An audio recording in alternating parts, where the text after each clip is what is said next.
नमस्कार, इस बुलेटिन में आप सभी का स्वागत है। आपके साथ मैं हूं अनिता सिंह और सुर्खियों के बाद चलिए अब सीधा रुख करते दिल्ली का, जहां पर केंद्रीय मंत्री रविशंकर प्रसाद प्रेस कॉन्फ्रेंस कर रहे हैं। क्या कुछ वो कह रहे हैं आपको सुनवाते हैं।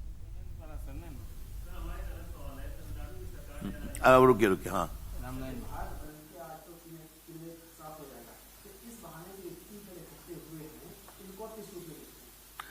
देखिए, किसी के शपथ में इकट्ठा होना, एक भारत बंद में इकट्ठा होना, तो क्या सीपीएम में कांग्रेस साथ चलेगी?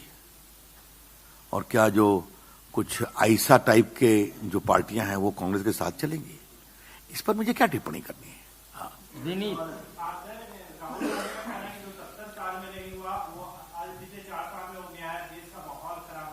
अब राहुल गांधी को आप इंपॉर्टेंस दीजिए, मुझे नहीं देना है। अनूप गुप्ता गौरव बात निकलेगी तो बहुत दूर तक जाएगी और 48 साल का हिसाब खूब पूछा जाएगा।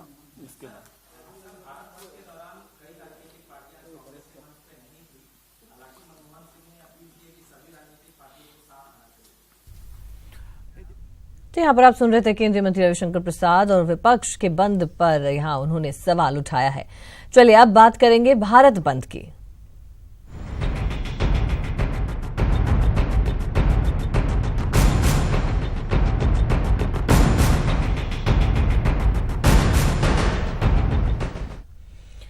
और सड़कों पर निकले हैं कांग्रेस नेता। भारत बंद के तहत पेट्रोल डीजल के दामों को लेकर, महंगाई को लेकर तमाम जो वरिष्ठ नेता हैं प्रदेश से अलग अलग तस्वीरें आ रही हैं। और ये तस्वीर जयपुर से सचिन पायलट, अविनाश पांडे, सीपी जोशी, तमाम दिग्गज नेता कांग्रेस के सड़कों पर मौजूद हैं।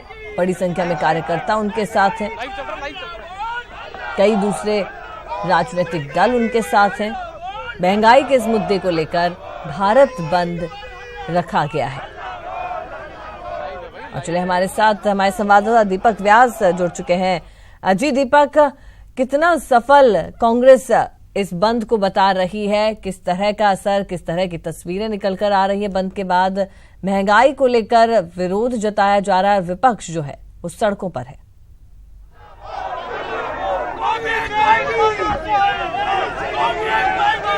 देखिए अनीता, निश्चित तौर पर विपक्ष जो है पूरा सड़कों के ऊपर है और खुद पीसीसी चीफ सचिन पायलट, प्रभारी अविनाश पांडे और इसके अलावा जो महासचिव है सीपी जोशी समेत तमाम बड़े नेता आज जयपुर की सड़कों पर निकले हैं। महंगाई के विरोध में, पेट्रोल डीजल और रसोई गैस के दामों में वृद्धि के विरोध में जो भारत बंद का आह्वान कांग्रेस ने किया था उसको लेकर। और अभी बातचीत करने के लिए खुद पीसीसी चीफ सचिन पायलट हमारे साथ मौजूद हैं, उनसे बातचीत करते हैं। पायलट साहब, आज कांग्रेस के तमाम बड़े दिग्गज नेता सड़कों पर उतर चुके हैं। पब्लिक के लिए सब लोग आए, संघर्ष कर रहे हैं, सब नेता कार्यकर्ता। और जो कामयाब हुआ है, हर शहर में, हर कस्बे में आज लोगों ने समर्थन किया है इस भारत बंद का और इसका बड़ा व्यापक असर पड़ेगा। बीजेपी को, वसुंधरा जी को दबाव में आकर लोगों की मदद करनी पड़ेगी। जीएसटी के दायरे में लाने की बात भी आपने कही है, फॉर्मूला दिया है। कांग्रेस की सरकार बनेगी तो जीएसटी के दायरे में लेकर आएंगे, क्योंकि आज 80-90 रुपए लीटर पेट्रोल हो गया है। नौजवान बच्चे, लड़के मोटरसाइकिल में गाड़ी पे तेल नहीं भरा पा रहे हैं, किसान की कमर टूट रही है, ये बर्दाश्त के बाहर है। पहले जब जो सरकार ने राहत दी है कल 4% वैट कम करके, कब है कि देरी से लिया गया फैसला है? राहत नहीं है, इसको 4 साल पहले इन्होंने बढ़ाया था 4%, आज सिर्फ उसको विड्रॉ किया है, लेकिन बहुत कम है, नाकाफी है, बहुत कम किया है, बहुत देरी से किया है। आज के बंद के बाद इनको और करना पड़ेगा। देरी से लिया गया फैसला यहाँ पर सचिन पायलट बता रहे हैं। अविनाश पांडे जो प्रभारी महासचिव है वो भी मौजूद है। अविनाश जी, किस तरीके से फैसला देखते हैं? देखिए, आज पूरे देश में लोगों के जिस प्रकार का समर्थन भारत बंद को दिया है, ये एक संकेत है माननीय मोदी जी और वसुंधरा जी के लिए कि किस प्रकार से देश की आम जनता पूर्ण रूप से त्रस्त है। और जिस मुद्दे को लेकर माननीय राहुल गांधी जी ने देश के सामने भारत बंद का आह्वान किया है, ये मुद्दा देश की जनता बहुत बुरी तरह से इस कारण से तकलीफ में है। और जिस प्रकार से पेट्रोल, डीजल और गैस के भाव में बढ़ोतरी हुई है, ये आम आदमी का बजट इससे पूर्ण तरह से तकलीफ में आ गया है और वो महसूस करता है कि जो कर का बोझ आज उनके ऊपर डाला गया है और पिछले दिनों जो 11 लाख करोड़ रुपए इस कर के माध्यम से वसूला गया है, वो आज कहां पर है उसका भी आज पता नहीं। तो आज आप लोगों ने ऐलान किया था कांग्रेस पार्टी ने कि सड़कों पर उतरेंगे, उससे एक दिन पहले, कुछ देर पहले देर शाम मुख्यमंत्री ने घोषणा की। आज ये जो भारत बंद है, ये अपने आप में एक संकेत है। आज सड़कों पर पूरे देश में सिर्फ कांग्रेस पार्टी और विपक्ष के जितने भी 21-22 दल हैं, वो एक साथ कांग्रेस के इस आह्वान पर समर्थन में आज साथ में आए हुए हैं। ये अपने आप में दर्शाता है कि जन भावना आज देश की क्या है, और ये निश्चित रूप से इशारा है कि आने वाले दिनों में इस देश की जनता अब माननीय मोदी जी या भारतीय जनता पार्टी के किसी भी प्रकार के आश्वासन पर विश्वास नहीं रखेगी, और फिर कांग्रेस की तरफ एक आशा और उम्मीद के साथ देख रही है कि आने वाले दिनों में कांग्रेस उनको कुछ इसमें सहूलियत दिलाए। चलिए, तो कुल मिलाकर कांग्रेस से काफी उम्मीदें लोगों को ये यहाँ पर अविनाश पांडे कहते हुए नजर आ रहे हैं। मोहन प्रकाश जी भी यहाँ पर अगुवाई कर रहे हैं। मोहन जी, आप भी जी दीपक हम देख पा रहे हैं विपक्ष जिस तरह से आक्रोशित है और कह रहे हैं कि आम जन का भी उनको सहयोग यहां पर मिल रहा है। पूरे ही प्रदेश भर से इस तरह की तस्वीरें सामने आ रही हैं। बंद का मिला जुला असर देखने को मिल रहा है। रुख कोटा का करते हैं, हमारे संवाददाता शाकिर अली हमारे साथ मौजूद हैं। जी शाकिर, कोटा की बात करें, कोचिंग सिटी की बात करें, तो जनजीवन कितना प्रभावित है इस बंद के बाद?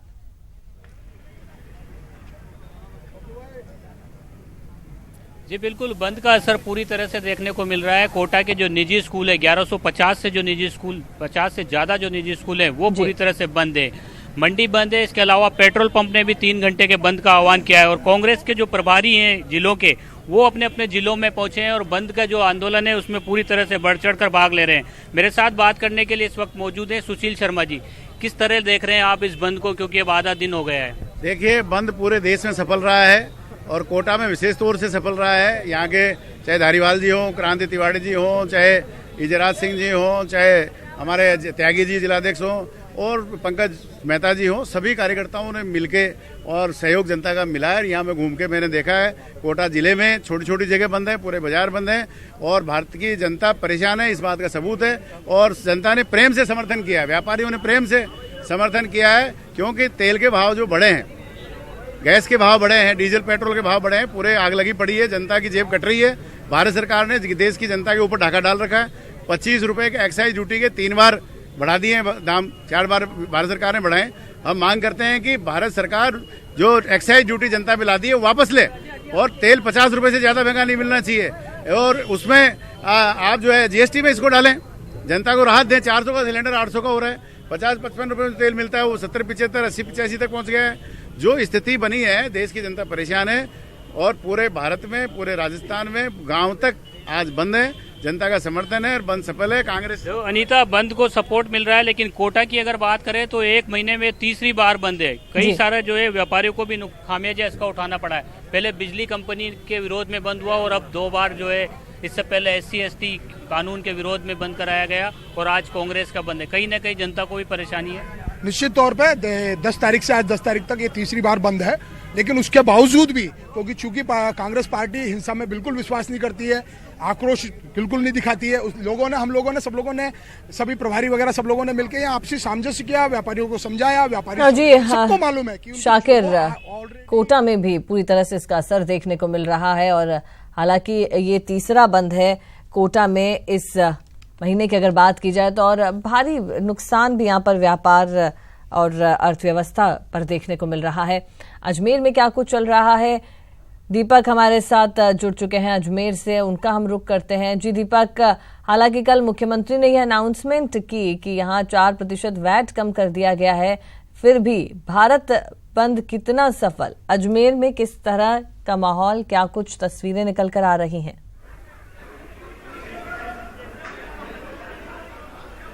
बिल्कुल अनीता, निश्चित तौर पर जहां तक अजमेर की बात करें, सुबह 9 बजे से यहां पे कांग्रेस ने बंद बुलाया था और 9 बजे से तकरीबन अभी 1 बज चुकी है। अजमेर के सभी व्यापारियों ने कांग्रेस को समर्थन देते हुए अपने प्रतिष्ठान बंद रखे हैं। तो कहा जा सकता है कि बंद यहां पर सफल देखने को मिल रहा है। हमारे साथ इस वक्त सांसद डॉक्टर रघु शर्मा भी मौजूद हैं। जिस तरीके से बीजेपी ने 4% वेट कम किया था, उस पर कांग्रेस ने पलटवार किया है कि उनके भारत बंद को लेकर दबाव के चलते सरकार ने ये कदम उठाया है। आइए उनसे खुद से ही जान लेते हैं कि किस तरीके का बंद बुलाया था। देखिए, कांग्रेस पार्टी और हम सब लोग अजमेर की जनता के आभारी हैं, व्यापारी वर्ग के आभारी हैं, जिन्होंने हमारे कॉल पे आज ऐतिहासिक बंद रखा है। पूरे जिले से हमारे पास खबरें आ रही है, सब जगह, छोटे कस्बे से लेके बड़े कस्बे से लेके बड़े गांव तक, आज पूरा अजमेर जिला कांग्रेस पार्टी के आह्वान के चलते आज बंद है और इस अभूतपूर्व बंद में सभी लोगों की जो भागीदारी रही है, हम कांग्रेस पार्टी की तरफ से उनके आभारी हैं। और ये इस बात का द्योतक भी है कि भारतीय जनता पार्टी जो सत्ता के नशे में है अभी, और जिनको ये धरातल की जानकारी नहीं है और वो ये समझती है कि चुनाव के पहले हम दूसरा मुखौटा रखेंगे और सत्ता में आने के बाद हम दूसरा मुखौटा लगाएंगे। ये महंगाई की जो मार आम जनता झेल रही है, इसका एहसास बीजेपी को, क्योंकि सत्ता के नशे में उनको मालूम नहीं है। अब कल भारत बंद का आह्वान तो हमारा 4 दिन पहले हो गया था। अचानक मुख्यमंत्री जी ने 4% वैट कम करने की घोषणा की। पब्लिक सब समझती है इन बातों को। कांग्रेस के दबाव के चलते हुए आज चुनाव सामने नजदीक आ रहे हैं, इस बात को देखते हुए आपने अपने आप 4% वैट कम करने की घोषणा की है। यह तो ऊंट के मुंह में जीरे के समान है वैसे तो, लेकिन हकीकत यह है कि भारतीय जनता पार्टी पूरी तरह से देश में और प्रदेश में एक्सपोज हो चुकी है और इसका खामियाजा 2018 के विधानसभा चुनाव में और 2019 के लोकसभा चुनाव में इनको भुगतना पड़ेगा। दुनिया की कोई ताकत इसमें परिवर्तन नहीं कर सकती, क्योंकि आम गरीब आदमी पिस रहा है पिछले 4.5 पौने 5 साल से। 5 साल आपने सुध नहीं ली उनकी और उल्टा आरोप कांग्रेस पार्टी पे लगा रहे हो। हम तो विपक्ष के लोग हैं, हमारा दायित्व बनता है, लोकतंत्र का तकाजा है कि विपक्ष में हम हैं तो हमारी भूमिका यही होगी कि जनता की आवाज बन के हम सड़कों पे खड़े हों। हमारे पे सरकार में ये भी है कि सर लगातार बंद होते जाते हैं तो कहीं ना कहीं जनता भी इसमें सफर करती है। जी दीपक, जिस तरह से आम जन त्रस्त है पेट्रोल डीजल की बढ़ती हुई कीमतों के चलते, जहां इन दामों ने हर किसी को व्यथित कर रखा है, अर्थव्यवस्था पर भी इसका असर पड़ेगा। भारत बंद का व्यापक असर देखने को मिल रहा है। प्रदेश भर से अलग अलग तस्वीरें निकल कर आ रही हैं, जहां पूरी तरह से कांग्रेस के इस बंद को समर्थन मिलता हुआ। बहुत शुक्रिया दीपक आपका हमारे साथ बातचीत करने के लिए। अजमेर से दीपक हमारे साथ जुड़े थे और प्रदेश भर से किस तरह की तस्वीरें आ रही है वो हम आपको दिखाते हैं भारत बंद को लेकर। इस पर पूरे ही भारत बंद का असर दिखना जो है शुरू हो गया। 9 बजे से इस बंद का आह्वान किया गया था। कहीं कांग्रेस के कार्यकर्ता आपस में भिड़ रहे हैं तो कहीं कार्यकर्ता उग्र होकर पुलिस से बहसबाजी करते हुए भी नजर आए। राजसमंद में बंद के दौरान आपस में ही कांग्रेस के नेता भिड़ गए। इस दौरान दोनों पक्षों में जमकर लात घूंसे चले। वहीं कोटा में कांग्रेस कार्यकर्ता पुलिस से विवाद करने लगे। इंदिरा मार्केट में कांग्रेस कार्यकर्ता पुलिस से भिड़ गया और विवाद के बाद पुलिस का भारी जाब्ता मौके पर मौजूद है।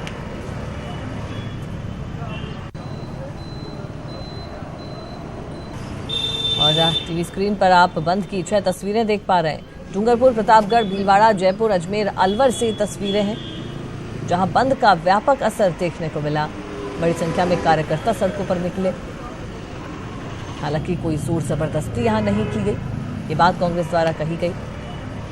हर किसी ने इस बंद का समर्थन किया।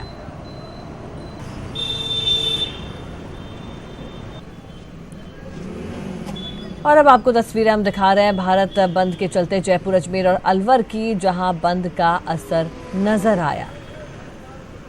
कांग्रेस कार्यकर्ता सड़कों पर रहे, प्रदर्शन यहां पर किया गया।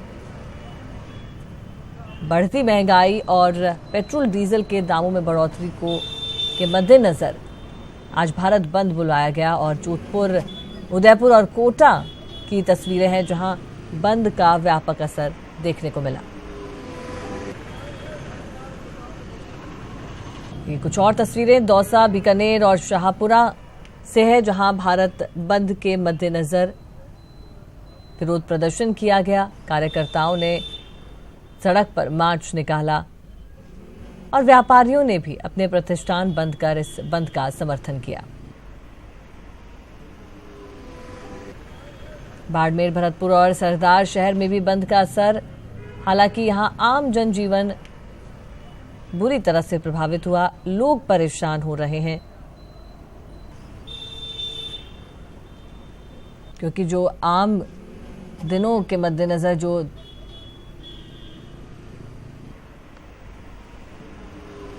बेसिक दुकानें हैं वो भी यहां पर बंद नजर आई और पेट्रोल डीजल के दामों में बेतहाशा हो रही वृद्धि को लेकर आज कांग्रेस ने भारत बंद बुलाया, जिसका देश भर में समर्थन भी उसे मिल रहा है। देश भर में बंद का असर देखने को मिल रहा है। ये तस्वीरें हैं बिहार, हैदराबाद, मुंबई, उड़ीसा और उत्तर प्रदेश से।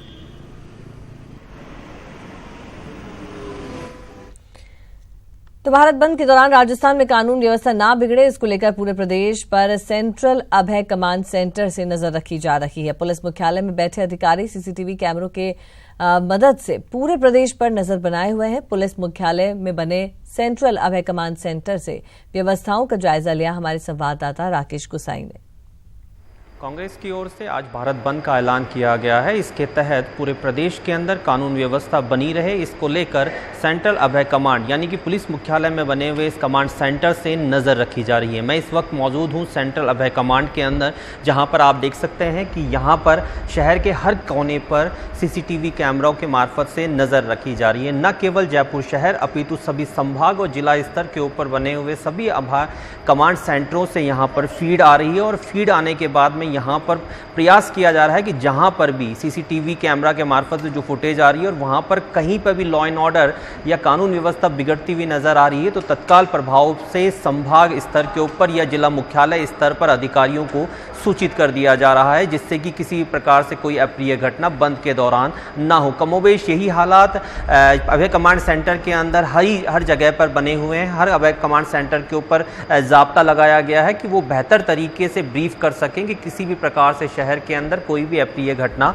ना हो पाए। पुलिस मुख्यालय में बने हुए इस सेंट्रल अभय कमांड सेंटर का भी बनाने का मुख्य उद्देश्य यही था कि यहाँ पर व्यवस्थाएं माकूल हो सके और प्रदेश के ऊपर जो कानून व्यवस्थाएं हैं उन पर नजर रखी जाए। बहरहाल आज भारत बंद, जो कांग्रेस का भारत बंद है, वो काफी शांतिपूर्ण तरीके से अब तक दिखाई दे रहा है। हालांकि 3 बजे तक भारत बंद का ऐलान है। देखना होगा कि अब आगे किस प्रकार की सिचुएशन राजस्थान के अंदर रहने वाली है। कैमरा पर्सन विजेंद्र जायसवाल के साथ मैं राकेश गुसाई, न्यूज़ 18 राजस्थान।